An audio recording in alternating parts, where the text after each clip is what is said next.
All right, what's going on, everybody? Welcome to Thriving Thursday. Today, we're going to be covering the art of active listening, communication for personal growth. So, a lot of times we think of communication being one-sided, right? But it's not. It's much more to do with hearing what you're hearing, but also listening to it actively to try and leverage the conversation for your benefit. So, sometimes as veterans, we have been very much accustomed to just hearing exactly what's being said to us without understanding the message, just because that's the way that the military kind of brings you up, right? So you're used to like getting an order. What do I have to accomplish? How do I do it? How do I go about doing it? And if it's not clear, then you ask for clarity. You know, the same reason we've done things in the past. We need to understand that there is growth in understanding that actively listening and picking up on tonality, picking up on those hidden meanings. There's a lot of value in that we can kind of leverage to make sure that we can get the most out of it, but also that the other party involved gets the most out of it as well. If you are known to be the negotiator that leaves nothing on the table, people typically don't want to negotiate with you. You're much better off leaving a little meat on that bone so people want to keep coming back to you and keep engaging with you. Because if you're known to be that brutal negotiator, that person that always wants everything their way, just because you feel like that's how you win, well, that's the reputation that you'll build up for yourself, right? So let's go ahead and kick it off. I'm going to go ahead and share my screen.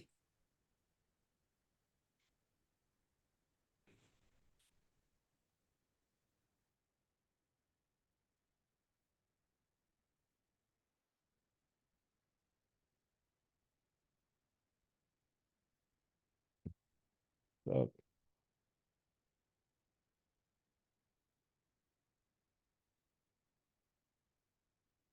right, here we go. So the art of active listening communication for personal growth. It all starts with understanding that it's a two-way street, right? And we went over the kind of the details already. Core principles of active listening, transforming personal growth through listening, techniques for effective active listening, strategic questioning, and active listening, breaking down some of those listening barriers that we have and some of the stuff that we bring from the military into our present life and how they can negatively affect us and how we can leverage the positive things from the military, right? Cutting out the bullshit, understanding that there are hidden terms and hidden meanings sometimes when people say one thing and they mean the other, and really getting down to the core of what is being said, as well as navigating through tough conversations, which we talked a lot about in this program. And some of you have had those tough conversations, and I'm very proud of you for that, by the way. And how we can kind of leverage the whole digital world, active listening, and not diving into the negative stuff through the digital world, practicing active listening daily, as well as a little bit of homework. So let's dive into it. Active listening defined. So focused and engaged listening, where you fully absorb, comprehend, and respond to what is being said. There's a lot of benefits from that. So you build deeper connections, you enhance your problem solving skills, and improves your overall communication efficacy. Now, why is this important in the day to day? Because when we get out of the military, we have a mindset that is very much what people are saying is what they mean, just because effective communication is very important on the battlefield. And if someone says something, we expect that that's exactly what they mean. But there are a lot of more intricate conversations that are had in this new civilian world that we're a part of, and understand that we have to fully absorb, comprehend, and respond to what is being said a little bit differently, using tact, understanding that people are not used to a straightforward, direct approach, understanding that having a conversation where both parties come out of the conversation with mutual agreement and understanding when you were able to both get to that point together is much more beneficial than you being direct and trying to impose your will or impose their will on you. It doesn't really work that way. And what are some of the core principles of active listening? So focused attention, empathetic understanding, reflective responses. You want to give your full attention to the speaker, avoid distractions, make eye contact. That's something that, for the most part, we do a pretty good job of doing that. However, we have to understand on the flip side of it, not everybody is the way that we are. Not everybody was in the military. Not everyone understands that, you know, being on the phone is rude. Not everyone understands that they're going to be distracted. There's going to be other stuff in life that happens. And we have to have a little bit of compassion to understand that. One of the examples that I use a lot when I talk about active listening is when I first got out of the military. I was in college class, and I think, Eric, you've heard this story. And there was someone in the classroom that was falling asleep in class. And I became distracted. And instead of actively listening to my professor talking about whatever he was talking about, I can't tell you, I became distracted. And I felt like I had this responsibility to say something to this student, to say something and wake her up. And I felt like it was on me. And I became very bothered by it. Now, this goes into some other stuff, such as understanding that you're not responsible for everyone in the room, that you have to understand that you are responsible for yourself, and that's the way that you have to carry out your life. Now, there may be some differences in opinions on that, and that's fine. I love when we have different opinions on stuff, and I think that's how we all grow. But I became so absorbed with the fact that I was no longer actively listening that I actually said something to this student during break. And I told her that if you're going to fall asleep in class, like stand up in the back of the room or something. And she left the room crying. Now, in hindsight, you could look at that from a few different point of views, right? Like you could say that, well, it benefited her. She was able to pay attention in that class. I don't know. It hurt her feelings and my communication skill, even though in the moment it felt like I was being direct, it felt like I was approaching it the right way, it negatively affected her mentality because she left the room crying. My professor approached me after this. He told me, he's like, "Were you in the military?" And I said, "Yes." And I thought he was going to tell me, like, hey, that's good on you. Thank you for saying something. Not everyone has the same discipline, yada, yada. And he told me, he's like, "You're not in the military anymore. Like, you can't act like that towards people. You have to understand that you're responsible for yourself." And that was a lesson I took from there on out, which I've worked on a lot more, because at the end of the day, you are responsible for yourself. And actively listening means putting away the distractions, not allowing yourself to fall to the old school mentality of feeling like you have to be responsible for everything and everyone. Being present and truly taking the words in without feeling like you have to jump in, right? Empathetic understanding, that ties right into that. Put yourself in the speaker's shoes to try to grasp the perspective and feelings. So another example, when we are having a conversation with someone, understanding that their perspective might be different than ours, and not waiting to say something right away and just listening and having a little bit of empathy, and understanding that you don't have all the information and they have more information than you do in the moment. And the only way to get from point A to point B, of where you have a little more information on the scenario or whatever they're telling you about, is by empathetically listening and not jumping to a conclusion and not feeling like your perspective or your opinion is the right way and that you need to share it and you're going to solve all their problems. Because sometimes it feels that way. Sometimes we feel like when we're hearing a story, or one of our buddies or our wife or our girlfriend or whoever is telling us something, we feel like we know the solution to what their problem is, and we just want to tell them what it is to solve their problems. But I mean, how many times has it happened where your loved one is telling you a story and they don't want you to fix their problems? They want you to listen to them. So we do have to learn to truly put ourselves in their shoes and try and grasp their perspective and their feelings. Reflective responses. You can use paraphrasing and summarizing to show that you actually comprehend and value their words. And a few examples of that are just kind of repeating the main points back to them in a different way. So if someone is telling you a story about how they were aggravated about something at work, and so and so doesn't listen, or they do this or they do that, you don't have to solve their problems. You can be like, yeah, that can be very frustrating. So you're telling me that John, like, he was late to the meeting again, and because of that you had to start all over. That's got to be frustrating. And right there and then you have bridged the gap of them feeling heard and you being able to reflectively respond without having to solve their problem. And it is showing compassion. Now, at the end of the day, your partner, your friend, whoever's telling you this story, they might know that the proper answer is that, so and so needs to just not be late anymore. It's not your responsibility, this, but they don't need to hear that. If you can compassionately listen, value their words, and truly show them that you have something to contribute that's going to benefit them, as far as them feeling heard from you, it's going to benefit both of you in that relationship right there and then, right? Transforming personal growth through listening. So emotional intelligence boost, enhanced conflict resolution, and increased self-awareness. So active listening nurtures your ability to understand and manage emotions, yours and others. Now, this not only helps you kind of nurture your ability to understand and manage emotions, it helps you grow as a person. Sometimes from the military, we bring a lot of our belief systems into wherever we are at, whether it's work, new relationships, new friendships. We have our belief system set, sometimes very much in stone. And we need to understand that there is a lot of growth that can happen if you realize that there are other ways to see things, that there are other points of views besides your own. And yes, your point of view might be, in your opinion, the best point of view, but maybe you don't have all the information. Maybe you don't have all the information. Maybe you don't have all the details. And to be honest, you never will.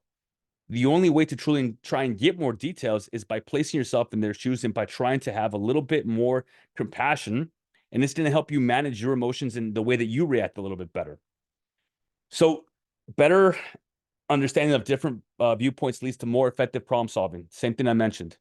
When you can try and learn and see things from other people's points of views, it gives you a better way of presenting your solution, your ideas, your position on a matter in a more tactful way, right? Instead of making it like it's your idea and your way is the best way, you can present it in a way that shows that you have some grace and compassion for their situation, but maybe present it in a way that helps show that you've grown and you have a little bit of enhanced conflict resolution.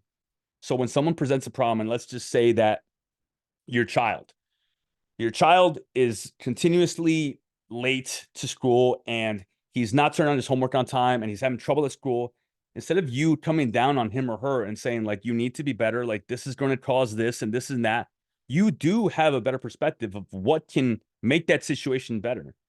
But your child hasn't developed the same way you have, right? Your child is a child. And trying to understand and bring it to their attention in a different point of view, which I'm sure many of you have done, can help you better understand your child and your child better understand you. And explain it to them in a different point of view, like, okay, listen, Lucy, if you keep being late, the teacher's going to keep kind of picking on you and paying attention to you, right? So if you want to do maybe a better job of being on time, how about we work together in the mornings and we get everything ready on time, and that way we get out the door and you can make fun of it. You can make a game out of it. You can make it something to where your child enjoys it and your child doesn't feel like you're coming down on them and imposing your will and your discipline on them. You're teaching them discipline. You're teaching them how to grow as an individual. You're teaching them a lot of skills that you can teach in a different way instead of trying to impose your will on them, making a little game out of it, making it different, kind of coming up with routines and habits that they help you with, that they come up with ideas for, that you can work together to make sure you guys have that better conflict resolution, right? Increased self-awareness. This is an important one.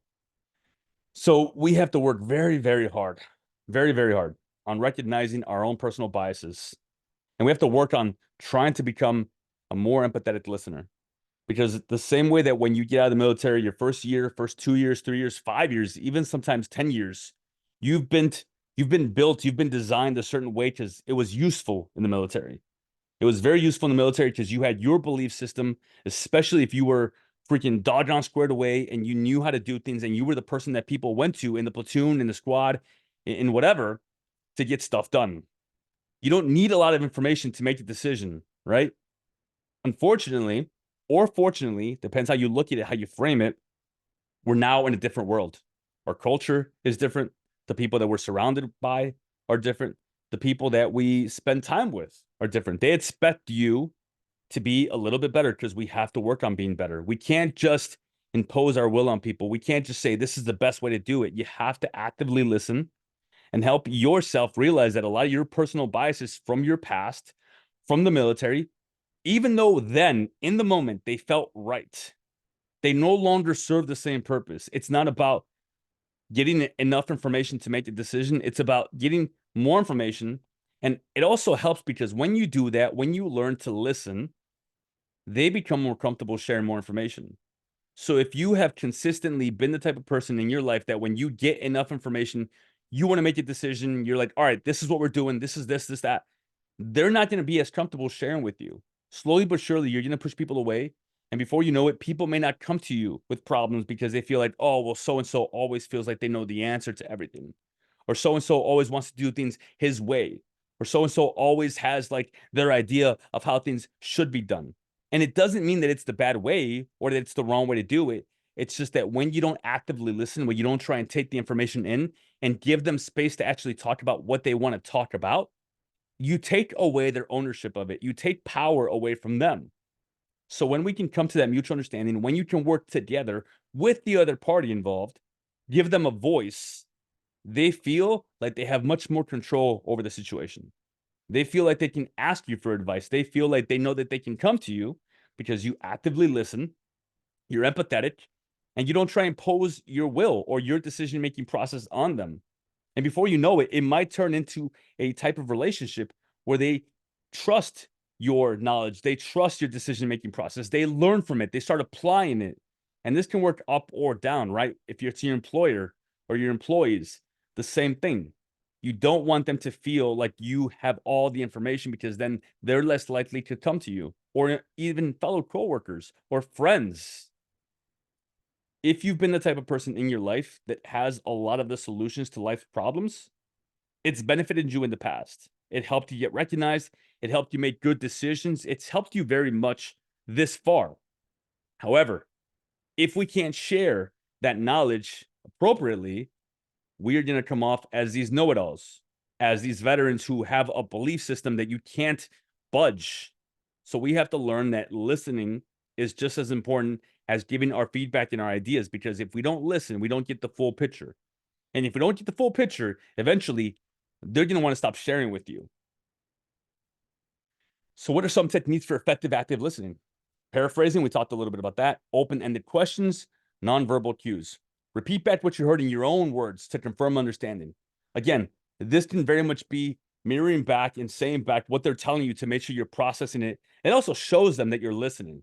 Because if you're just waiting and chopping at the bit to tell them what you think they should do, they're going to realize that. They're going to see that. And they don't want that. So in the past, think long and hard for a second here. Has it happened to you when you're telling someone something and you approach someone with the problem, or you approach someone with something you want to share with them? And before you know it, you can start seeing them getting ready to give you advice and tell you what you should do and this and that. And like, it may be the right advice, but if you feel like they're imposing their will on you, if you feel like they're getting ready to give you advice before they even have all the information, before you know it, you're going to slowly start to think twice before you share with them. You're going to start thinking twice before you ask them for advice or go to them with the problem, because you already know what they're going to say to you, right? Open-ended questions. Encourage deeper discussion and sharing by asking questions that can't be answered with a simple yes or no. If you feel like you need more information, or if you feel like you want to open up the floor for this person to feel a little more comfortable with you, one of the ways you can do that is by asking open-ended questions, which are questions that can be answered in a different way than just yes or no, right? And there's a lot of different ways to do that. You can kind of repeat back what they're saying to them and ask for a little bit more information on, so what is it that they said that made you feel that way? Or, okay, so this happened, and then what happened after that? And then they might realize that you are listening. You're actively listening. You're asking them questions, so you want more information. You're actually interested in what they're saying to you, and you're not jumping to conclusions, right? Now, the nodding and the using appropriate facial expressions to show engagement without interrupting. This all ties in together. When you're looking at someone and you're talking, and just like First Sergeant or whoever starts crossing their arms, and then they're getting ready to tell you something, you feel like you're about to get an ass chewing. You feel like this person that you're sharing something with has already jumped to a conclusion, already knows what you should do, or isn't even listening to what you're saying. All of this matters, because if the goal in life is to become better versions of ourselves, we have to make sure that people can trust us by letting them know they can come to you, by doing the nonverbal cues, by nodding your head, by listening actively, asking open-ended questions, paraphrasing back, putting away distractions, facing them, making sure that the conversation is happening in the right environment, stepping away from other people. All of these are little things that you can do to engage people and show them that you're actively listening, so you can better leverage the information you have, the information they're sharing with you, the relationship, to find the best result positive. And that might not be finding a result. It might not be that they want you to give them advice. There's definitely a place for giving advice when it's asked for, but understand that most people just want a voice. Most people just want to be heard. I can tell you for sure that a lot of times when I share or I talk to people, some of it is just to be able to detach from the problem and look at it from a different point of view. Laying it all out. You don't know what you're carrying in your pack if you don't lay it all out and actually look at it, right? Maybe the problem is right there and the solution is right there. The person just wants to be able to talk it out.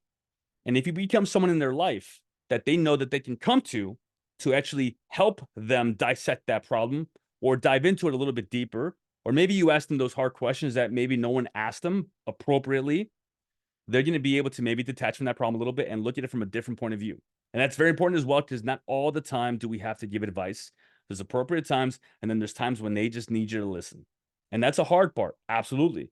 A great way to kind of gauge that is asking them, do you mind if I give you my opinion? Or, okay, well, do you mind if I tell you what my thoughts are on it? Ask. There's nothing wrong with asking. And then the person will feel heard. They're not going to feel like you were jumping to give them advice. Sometimes people just want to be heard, right? Strategic question and active listening. Open versus closed questions. We kind of talked about that already. Follow-up questions. Show genuine interest and delve deeper into the subject. Show them that you're listening. Leverage the conversation for your benefit and their benefit, especially if this is someone in your life that you're building deeper connections with, building deeper bonds with. We don't have to jump the gun. We don't have to give them our opinion. We don't have to tell them, well, this is the way it should be done, or this is what I would have done, or this, because we all know someone in our life that maybe in the past we used to go to with issues or problems or something that we want to talk about. And then slowly but surely, maybe we don't do that anymore because we felt every single time that we did that, they already knew what the answer was. And before you had a chance to even share all of it with them, they're already telling you what you should do. Not only do you not feel heard, but you also feel judged because now it feels like this person has all the information and they feel like you did something wrong or they know more information than you. That conclusion that you might have jumped to might be the right answer, but it's much better if you get there together or if you help the person arrive there on their own through listening, through questions, through diving back into that conversation, through giving them the space to actually have that conversation with you. There are people out there that will not talk to someone if they feel like this person is judgmental.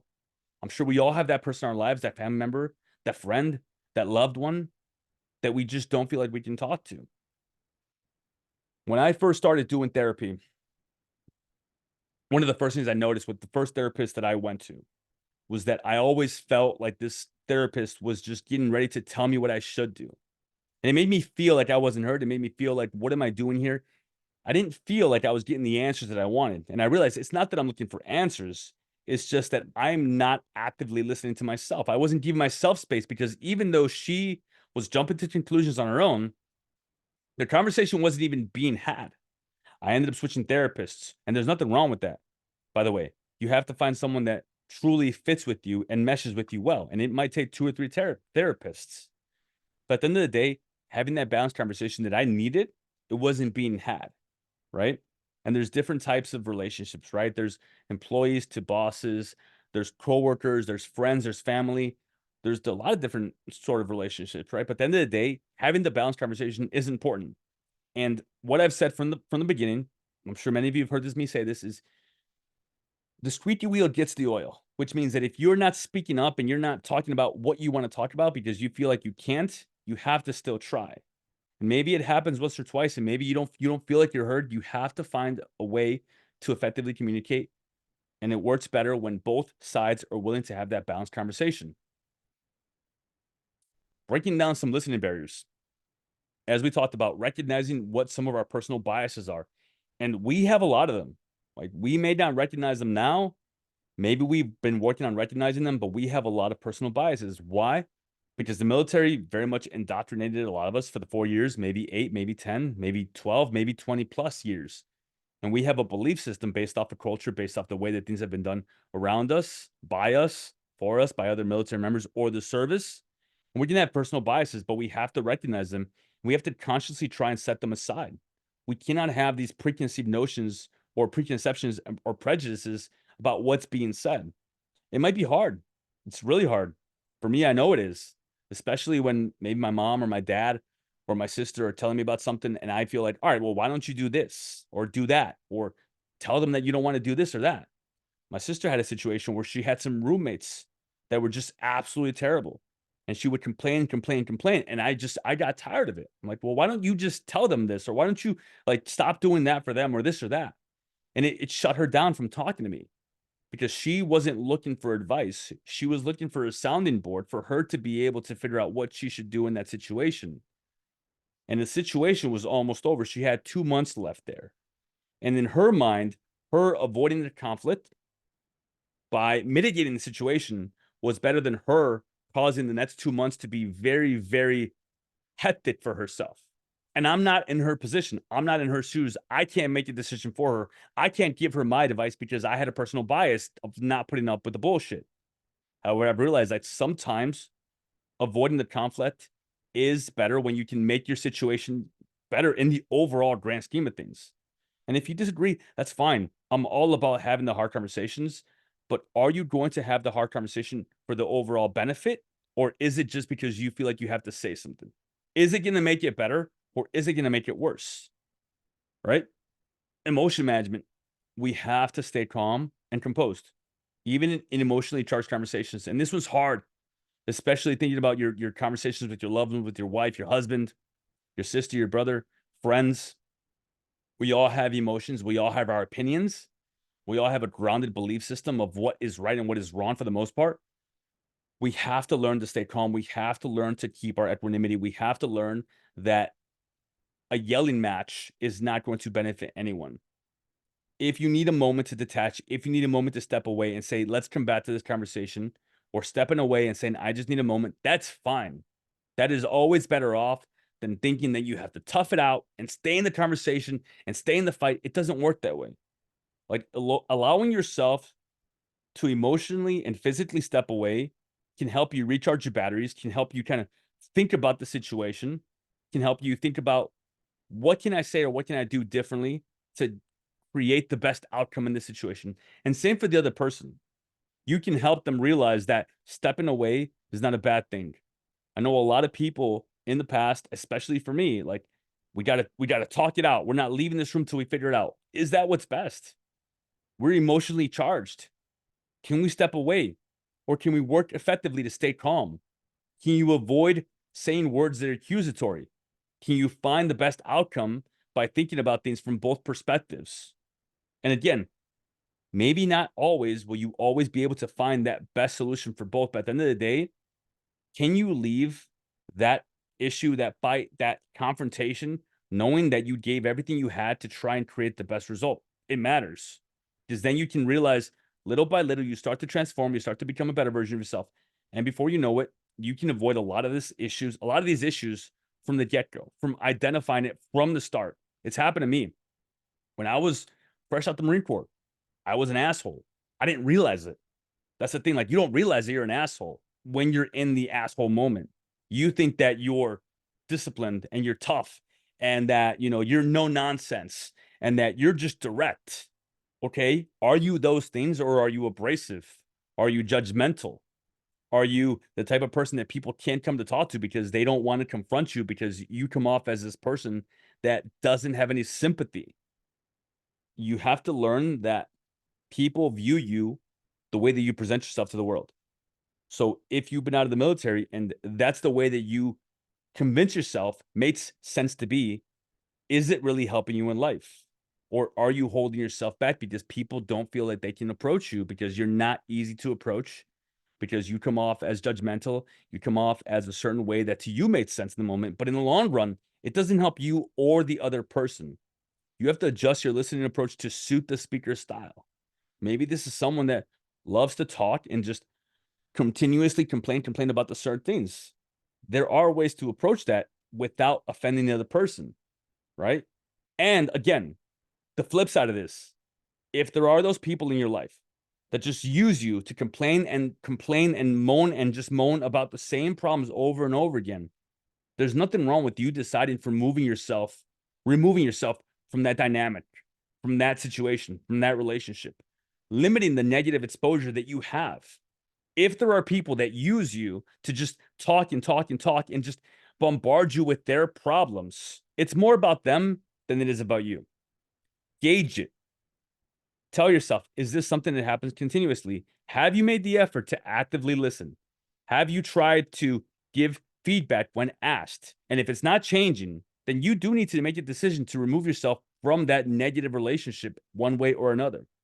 And trust me, this isn't simple. I know that there's a lot of intricacies to this, but it does start with recognizing what type of conversation is this?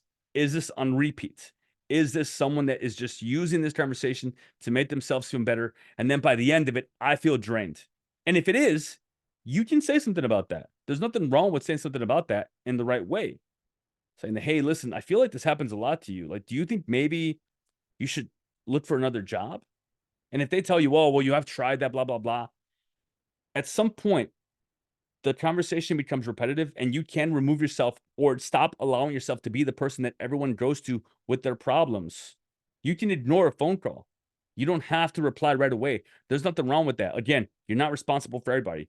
So there is a dichotomy to this. Actively listening when appropriate, but also understanding you can remove yourself from situations. Not everything is your responsibility. Navigating through conversations, maintain composure, empathy and action, difficult dialogues. So you got to keep focused on the speaker's message, not on the formulating your own response. We talked about that. Empathy and action, demonstrate understanding and validate the speaker's emotions and perspective. Try and avoid the. All right, so we do this thing where we try and relate back to what the person is telling us by sharing our own story. And a lot of people take that as you trying to one up them or you trying to make your problems more important than theirs. And I'm sure we have felt this in the past. I know I have friends that when I tell a story to, they just want to tell me a story that's way worse than my story to minimize what I feel. And maybe it's intentional, maybe it's not, maybe that's the type of person that they are, but we have to work on ourselves and make sure that that's not what we're doing to other people. Focus on what they're telling you. Don't feel like you have to share or relate one of your stories to make them feel like they're not the only ones that go through this. There are appropriate ways to do that, but you can do so by sharing your story in the appropriate way, by sharing a snippet of your story, by saying, you know what, I've been there. I've dealt with that too. In fact, my boss was the same way, but why do you feel like you can do this or that? Turn it back around and keep asking them questions. Make it about them. Make yourself relatable by understanding and acknowledging that the feelings that they feel are true and real, and leveraging the conversation to move it forward to help them get to a better place. Demonstrate understanding and validate the speaker's emotions and perspective. That's the same thing that we talked about. Use active listening to transform challenging conversations into constructive discussions. You should be known. You should want to strive to be the person that people can go to when they need to have an active and constructive discussion. It's not about you being the person that solves everyone's problems. It's about the fact that if you want people to be able to trust you and come to you, your kids, your wife, your loved ones, your employer, your employees, one of the ways that we can do that is by the end result always being constructive. It doesn't have to be solution based all the time, but understanding that when the end result is constructive, where they feel like they come out of it, maybe they vented a little bit, maybe that's all they needed, and they felt heard. They felt like you gave them power by validating what they feel without enabling them and saying, oh, yeah, definitely screw your boss. You don't have to do that. But you can let them feel heard, let them come to maybe a solution that they've already been thinking about, and maybe giving them that extra push by saying, yeah, like I definitely think that that's not okay. And yeah, I mean, if you ask me my opinion, we can definitely talk about that. Opening up the discussion if they want to ask you. At the end of the day, they're coming to you or you're having that conversation with them because they trust you, right? They have enough trust in you where they felt like they could come to you. And this isn't just about conversations like that. It could be about anything. But at the end of the day, employing active listening will help you not only become a better person overall, but it's going to help you in other areas of your life, work, career, relationships, friendships, realizing that our past is no longer our present and we don't have to act the way we did in the military or the way we did in past relationships. Letting go of that trauma little by little. One of the ways that we talk about releasing that trauma is by therapy, absolutely. But by having some of these hard conversations, you start to detach from some of the ego, some of the ideas, some of the principles, some of the things that you believed were absolutely true. And you start to realize that there are other perspectives, there are other ways of thinking and other ways of going about life. It doesn't all have to be black and white. And that's one of the beautiful things that happens from having these conversations. You learn more about them, you learn more about the world, and you learn more about having kind of an opinion that isn't black and white. You learn that there's a lot more out there in the world, right? So, communication online. This one's tricky. And I deal with this every day. On TikTok, I have about 50 to 100 messages that I have to reply to every single day. On Facebook, people like to comment. People like to say inflammatory things. People like to just have conversations on Facebook that they feel that they maybe wouldn't say to someone face to face. I challenge you to think twice before you hit post. I challenge you to type something out and think about how the other person's going to receive it. Because I try and do this myself and I fail a lot. Like, trust me, I'm not perfect. Some of you may have seen my replies to some of the comments that have been on Facebook. And I work on it daily because at the end of the day, they need to have their opinion out there. They need to say it and they're entitled to it. It doesn't mean I have to respond. It doesn't mean that I have to have some sort of engagement with them, and I'm talking about like social media, right? Flipping that to text messages. A lot of times, words are misinterpreted. The meaning behind what you're trying to say isn't always clear. And sometimes a phone call or a voice memo serves a larger purpose looking back on it. So understand that if it's not clear to you in message, use other words, maybe a voice memo, maybe it's a phone call. Believe it or not, I like to use emojis. Why? Because they're a great tool of relaying emotion of what I'm trying to say. And they're there for you to use, right? So, like, use them accordingly, but they help relay the tone of what you're trying to say when the tone can't be relayed just by the words. You can use visual and verbal cues to show active involvement, especially if it's a video call. Like right now, I'm looking directly at the camera. My phone's on Do Not Disturb. Uh, I'm trying my best to stay present and be present, even though there's a lot of stuff going on in my life, but I'm here with you right now. And I can see you guys engaged. Jenny, I can see you looking directly at me. Eric, I can see you like paying attention. This is good communication skills because it shows that it's working. And I'm going to move it here because Rob, I can see you back thinking, being kind of pensive about it. I like that. And that's what one of the things that you can really work on is active listening, even through communication like this, because as we know, a lot of things have transformed into Zoom calls, into doing FaceTimes, um, even job interviews these days, even like having to have a conversation with maybe a, co-parent that you have to deal with because of the situation. Understanding that if you can both be present, effectively communicate, the outcome will be a better result than if you try and argue or you're not paying attention or you're distracted or you send messages online that are inflammatory. It doesn't benefit you, right? Clarifying misunderstandings, promptly address and clarify any confusion due to digital communication limits. And this has happened. It happens a lot. Sometimes you type one thing and to you it reads one way, but the other person may read it differently. And if that happens, feel free to clarify or ask the other person, hey, did you understand what I meant? Or just to clarify what I was trying to say and add details to it. Sometimes we feel the same way, and there's nothing wrong. There's nothing wrong with asking for clarifying details and working on communication because it works both ways. The same way that we want to work on effectively listening and being able to pay attention to other people, we can help other people learn how to effectively listen by communicating properly. Practicing active listening today. So, conscious effort in everyday conversations. I want you guys to apply active listening techniques in all interactions. You can also do reflective journaling. Journaling is something that I encourage everyone to do. There's no prompt for how you can journal. It can be done differently. That you can have the daily prompt. You can just journal 1 or 2 sentences a day.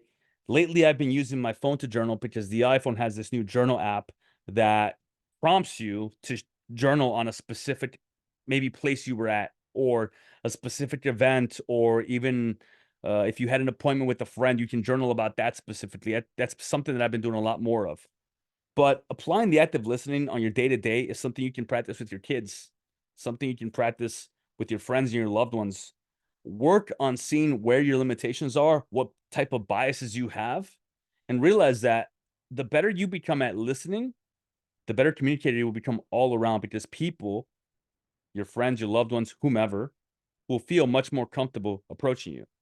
And none of us want to feel like people can't approach us. We don't want to be unapproachable. We all know that freaking staff sergeant back in the day that you knew if you approached him with something before you even got 5 words out, he was going to tell you what you should have done, how you were fucked up, and how he would have done it better. And then we also know that one staff sergeant that you knew you could go to talk to him because he was going to listen to you. He was going to give you feedback and he wasn't going to chastise you. And yeah, maybe he'll tell you like, oh, you're fucked up, Coons, but he was going to be there for you, right? Maybe he was the staff sergeant of the platoon. Understanding that that skill is very valuable and it completely translates into a lot of other areas of life. Because if in the future you have something that you need to talk to someone about, or you have an idea or something that you want to, share with the world, or maybe you have an opportunity that you want to share, you're gonna likely go to that person that actively listened to you, didn't judge you, didn't impose his will on you, didn't give you his feedback on how you should have done it, or this is better, or why you're an idiot. You're not going to go to that person. You're likely going to go to the person that actively listened, that actually gave you feedback the right way when you asked for it, or even if you didn't ask for it, if they were in a position of authority, they gave it to you in the right way where you don't feel like an idiot, where you feel like you still had a little bit of control over the situation. Where if you fuck up and you bought a freaking Cadillac or a freaking Mustang out in town at a 30% interest rate, you're gonna get chewed out. It wasn't the right decision. But are you gonna get chewed out to the point where you no longer feel like you can share anything with your command? It's the same thing here in the real world. If you made a mistake and you want to be able to approach people in your life, you're more likely to approach them and talk to them if they're not going to judge you and just start yelling at you or giving you negative feedback. It applies with our kids. If our kids mess up or screw up, we want them to know that they can come home and talk to us. Actively listening, giving them space to know that they can grow and learn from the situation that they're in instead of them avoiding telling us things that they've done and then getting deeper and deeper into the shit. So that's something that I want you guys to actively work on. The next time you find yourselves in a situation, a conversation, try and actively think about what you're doing physically as well as what you're saying, right? And that's what we're talking about. So practice application, engage in conversation, applying all active listening techniques learned. And if you do find yourself in a situation like that in the next week or two, post about it, share about it. The reason why it's important to come into the Facebook group, to come into the chat, and to actively share, participate, it's not about the other people. It's about you. When you put it in words, when you can write it out, when you can explain it to yourself or to other people, there's power in that. There's power in vulnerability because you can see that I learned something, I applied it, and I'm becoming better for it. And then when you do that, other people can see that as well, and they don't feel like they're going through it alone. They don't feel like they're the only ones that are working on these things in life. So when you share it, when you come on here, when you guys show up, when you guys actually participate, when you make these changes in your life, there's progression, right? Progressive overload is not just for the gym, it's in all areas of life. Give yourself a little bit of leeway and understand that life is not easy, but you will make your life a lot easier in the future if you do the hard things now. If you have that hard conversation with the loved one that you've been avoiding, if you have that conversation with your boss that you feel like you can't have because he's not approachable, if you have that conversation with someone else in your life, or maybe allow other people to start approaching you because you are working on active listening, you are working on sharing stuff, you communicate more and more and more, and you get better about it, and people feel like, okay, this person is lowering their walls a little bit.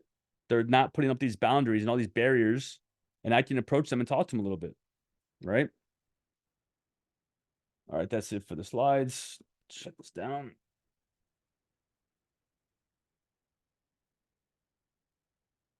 All right, guys. So, by show of hands, who thought about a situation that they've been in where they could have probably done a little bit better of a job actively listening and letting that other person feel like they were in a safe space and they could share some of the feelings and some of the things that they were going through? For me, I know it happens a lot.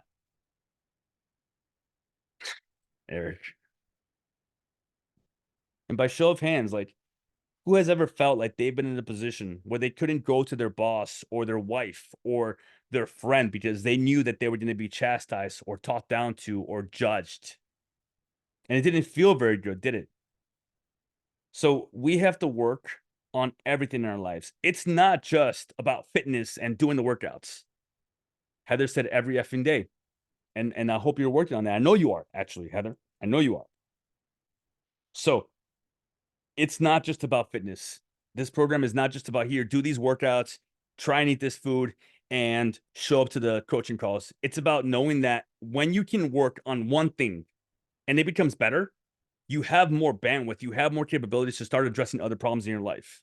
When you can start getting your health in order, maybe all of a sudden on a random Friday, you're like, you know what? I'm going to call the VA and I'm going to schedule a therapist appointment. Or you know what? Maybe it's finally time to have that conversation with my mom that I've been avoiding for so long that I keep saying I'm going to have and I don't have it. Or you know what? Maybe it's time that I have that conversation with my employees because you know what? I haven't been communicating with them properly. Or maybe your brother or your sister or your kids. Opening up the door of active listening, active communication both ways is important because it helps you de-stress your life. So we realize that if we do one thing better, we can start doing everything else better because we have more bandwidth.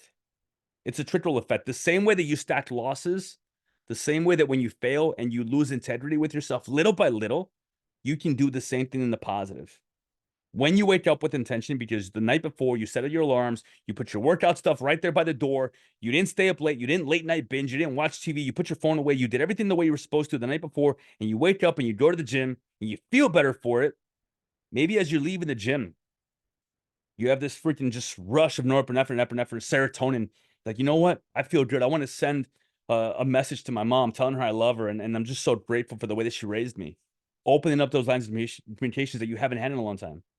Or maybe it's the fact that when you eat the right foods, you don't feel your gut being bloated, and then you don't feel like, you know what, you're going to miss the gym. And if you don't miss the gym, everything starts to spiral downwards.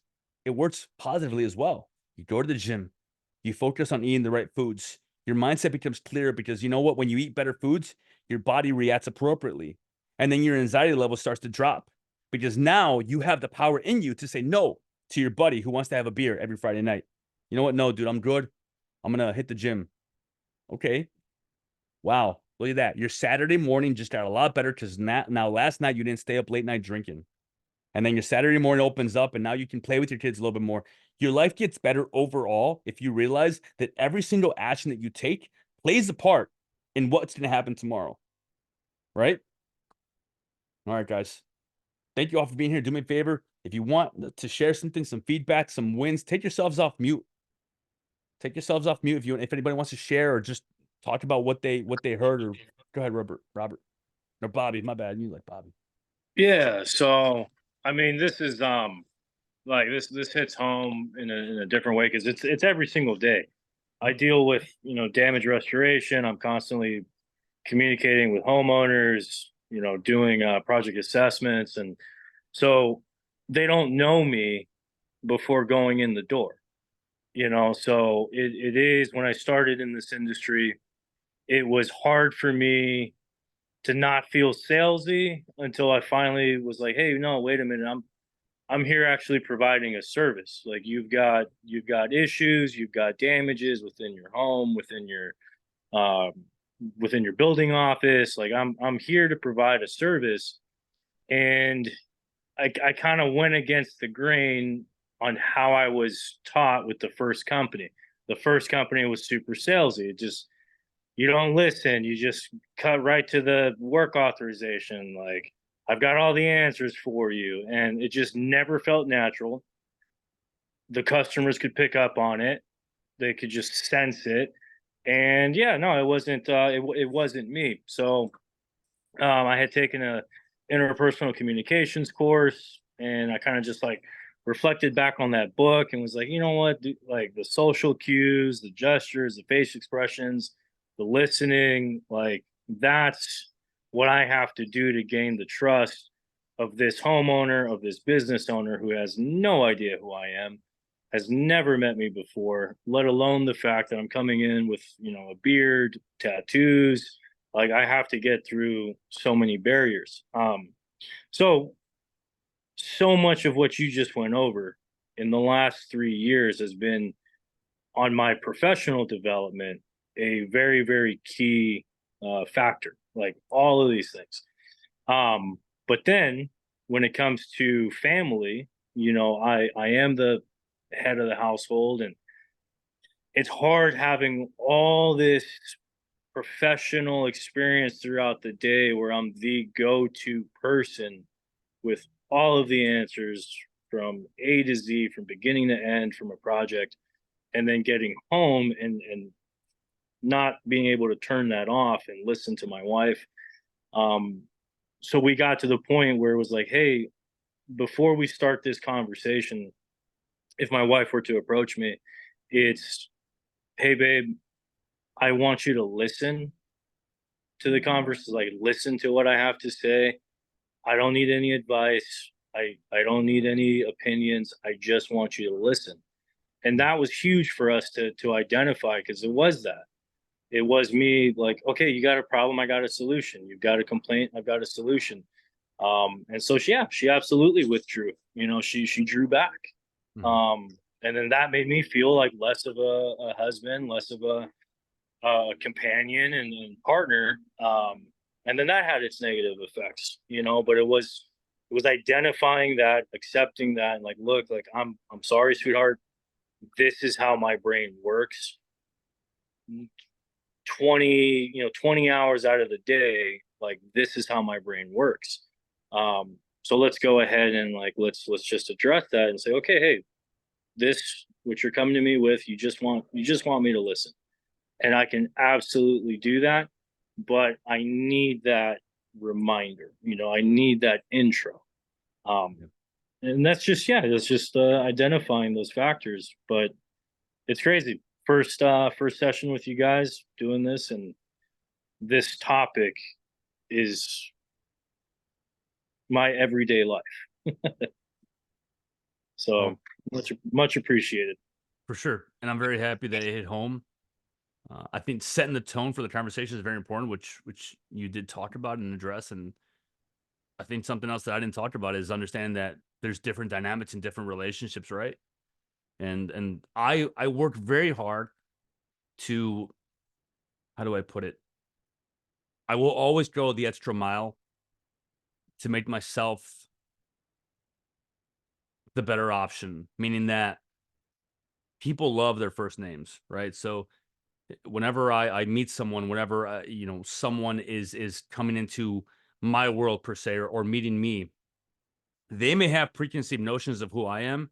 In the past, I would be like, well, F them. They don't matter. If they don't like me, it is what it is. But then you're limiting your growth. This person might have an opportunity for you. It might be something like, as far as sales, that I could learn from. So why not position myself a little bit better, be a little extra charismatic, a little extra, giving, if you will, to try and make the outcome better by letting them see who I am, by letting them give me a chance. Eric wrote in the comments that one of the most effective ways to get to a solution you want is to make the other person believe it's their idea. Absolutely. I heard that on the Jocko podcast, which is one of the things that really made me change my mind about this whole direct approach, right? Eric, if you want to talk a little bit about that, or share any details. And by the way, it is 6:50. Well, for me, it's 6:56. We've been on here for an hour. So if you do have to hop off, completely okay. But if you want to stay on for a few minutes, that's also great. And thank you for being here. I appreciate all of you. Yeah, so my first three construction bosses back in the early 2000s, they were all old school guys. They came up in the 80s and the 90s and whatever else. And it was, they've been teaching us this since the 30s and we do it this way. And it was all just, it was fine, but there was more efficient ways to do things. And when I would find one, I noticed that when I would tell them, it became like a 3 or 4 step process, right? And this was kind of my intro to negotiation, and even in my teens. And I'm a pretty hard-headed, opinionated guy, but I started to realize that it went, hey, maybe we could do it this way. It seems more efficient. No, okay. And then later they'd walk by, and I'd say, hey, have you ever thought about doing it this way? And they'd look, nah. And each time they would walk by, they would stand there for just a little bit longer and look at it. And about the fourth time you'd say something, they'd walk by and go, hey, have you thought about doing it this way? And it was your way, right? It was the way you said originally, but it became their idea. Oh, yeah, that's a good idea, boss. You go and do it. Like, you got to do it the way you wanted, but once you made it their idea, everybody was happy with it. Because there's nothing more annoying on a job site than an employee that just, you tell them the way you want it done, and then they just do it their own way because they think they know best. Like, that guy gets fired pretty fast for any reason that I can find. Like, I'll be honest. So you found a way to bridge that gap. And I think at the end, you found a way to effectively get it done, right? And yeah, you're right, making it their idea. I think there's power in that, because then you're not taking power away from them, right? The dynamic of the relationship. Yeah, I love And that. not to use it for manipulation either. That's Yeah, no, because you could do that in relationships too, but yeah. that's a bad trait in a relationship, but it's Yeah. a good trait in other ways. It's all about intention, right? Like, what is the intention here? Is it to get a better outcome, or to get something out of it? And nobody wants that. Would anyone like to unmute themselves and share? Carlos, you there? Thank you for joining today, by the way, brothers. Good not seeing you on here, but seeing you on here. If you want to jump on. Carlos may be busy. Maybe he's driving. Jenny, Heather, anything you guys want to share? No, you're good. Heather, we love hearing from you. All right, guys, we're going to wrap up for tonight. Thank you all for being here. I appreciate it. Mindset Monday is going to be freaking amazing. We're going back to doing the devotion wheel starting on Mindset Monday. It's going to be a $10 gift card for the winner of the devotion wheel. So basically, for other new people, if you show up and stay all the way through, we do a devotion wheel where we put your name into a random little wheel generated thing, and there's a kind of a $10 prize. We're just doing $10 because you know what, I'm not a bank. To make sure everyone kind of gets hopefully something out of this. At the end of the day, you're here for yourself. You're here to make yourself a better person. To freaking be a fighter jet, not a hot air balloon. And you guys are all doing that. I'm freaking proud of you, and I'm super impressed by each and every one of you. Robert, I'm working on your program. Look forward to getting you started on Monday, and I think you're gonna freaking enjoy it. And you guys have a great rest of your weekend. If you need anything, you know where to reach me. All right, guys, take care. Bye. Yeah, later. Later.